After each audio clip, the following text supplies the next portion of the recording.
30e anniversaire de la mutuelle des assurances des taxi-compteurs d'Abidjan, au cœur des activités des journées portes ouvertes. Nous parlerons de culture dans cette édition. Le festival 24 heures reggae sera pour la 7e fois effectif à Jacquesville. Des précisions dans quelques instants. Merci de nous rejoindre pour le journal. La MATCA, entendez la mutuelle des assurances des taxi-compteurs d'Abidjan, célèbre depuis le 12 novembre son 30e anniversaire. Occasion pour cette mutuelle de s'ouvrir au grand public à travers des journées portes ouvertes.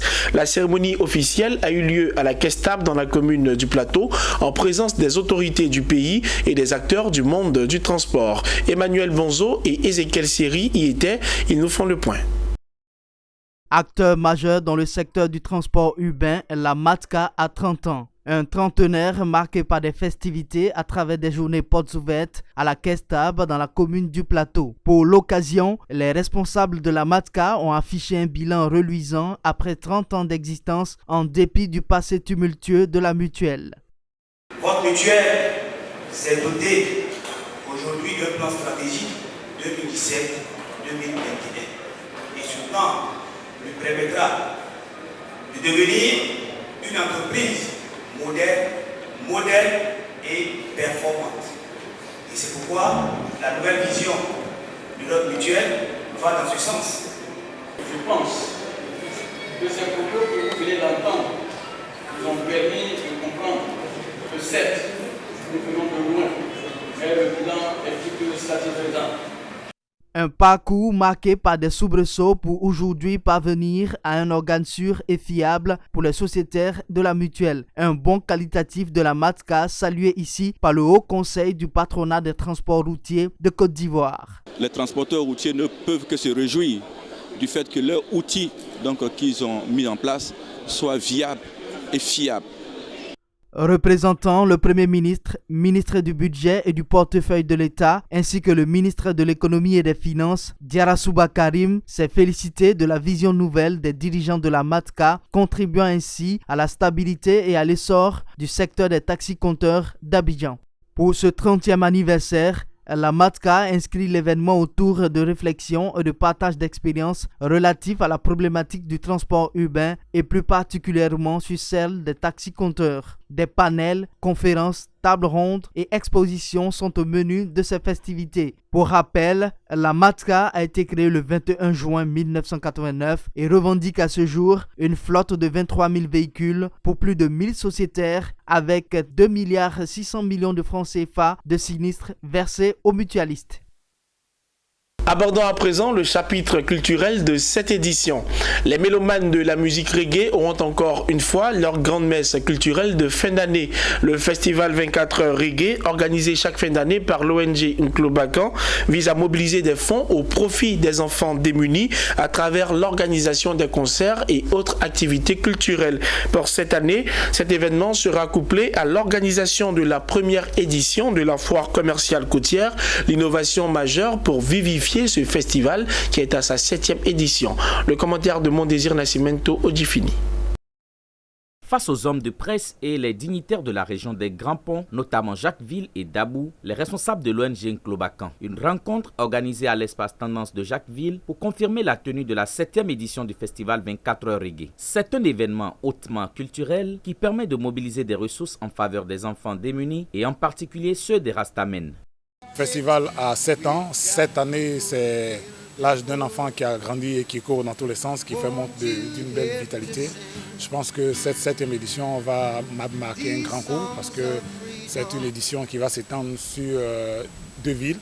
Donc il y aura une date du festival du côté de Dabou, le 6, et puis l'apothéose dans la nuit du 7 au 8 ici du côté de Jacquesville. Il ne faut pas oublier que le festival est installé ici depuis quelques années et que pour cette 7e édition, il y a une grosse escouade quand même qui est prévue pour le public qui effectuera le déplacement.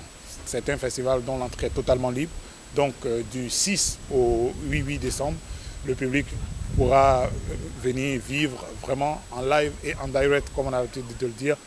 L'innovation majeure de cette 7e édition des 24 heures reggae est qu'elle sera couplée avec la foire commerciale de la Côtière qui aura lieu du 30 au 8 décembre à Jacquesville et du 2 au 15 décembre à Dabo. Une grande première dans cette région pour redynamiser le festival 24 heures reggae, mais aussi rapprocher les commerçants et les hommes d'affaires des populations de Jacquesville et Dabo.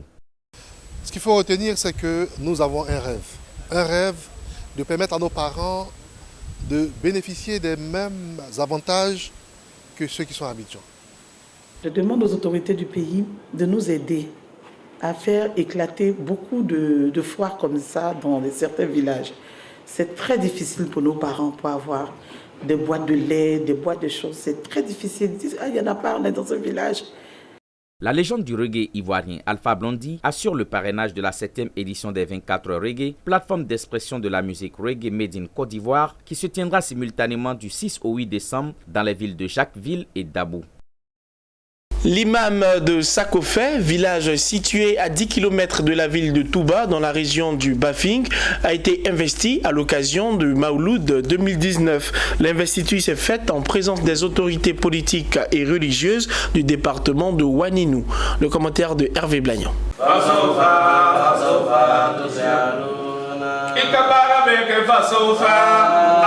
Bamba Karamoko, intronisé imam principal de la mosquée du village de Sakofé, en présence de guides religieux et des fils et filles de cette sous-préfecture. Une distinction, couronnement d'un processus. Il y avait le premier imam, quand je suivais l'imam, quand l'imam est décédé, c'est là le village m'a choisi d'être l'imam du village. Cette investiture a été l'occasion pour le représentant régional du COSIM, le Conseil supérieur des imams, de prodiguer des conseils au nouvel imam. On est venu, on a donné beaucoup de conseils à l'imam et puis beaucoup de bénédictions pour le village. Passé cette étape religieuse, le Maouloud 2019 s'est poursuivi à Sakofé avec l'arrivée du parrain et du préfet de Ouaninou.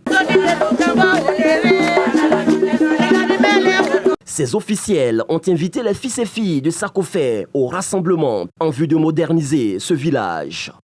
Et il sait que les petites pierres qu'ils sont en train de poser aujourd'hui, c'est ça qui va bâtir Sakofé. Donc je voulais vraiment remercier tous ceux qui sont venus. Vous dire que c'est le meilleur investissement que vous êtes en train de faire. Vous avez tous les ingrédients pour être une grande ville, pour être une ville qui est belle. Il vous faut de la foi et de l'espoir. Selon les participants, cette fête du Maouloud à Sakofé a eu du succès, en dépit des problèmes d'eau potable et d'électricité dont souffre ce village. Et ça a été une très belle fête parce que nous l'avons préparée en un mois seulement. Et un mois de préparation, nous constatons que ça a été vraiment une réussite.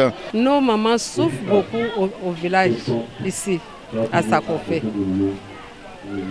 Avec cette grande fête, on est obligé de prendre des bidons pour aller dans les villages voisins, à Tienivé, pour aller puiser de l'eau.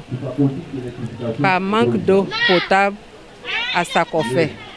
Le Maouloud 2019 à Sakofé a été ponctué par une lecture coranique, l'accueil des pèlerins et l'intronisation de l'imam de la mosquée de ce village. Vive l'édition 2020!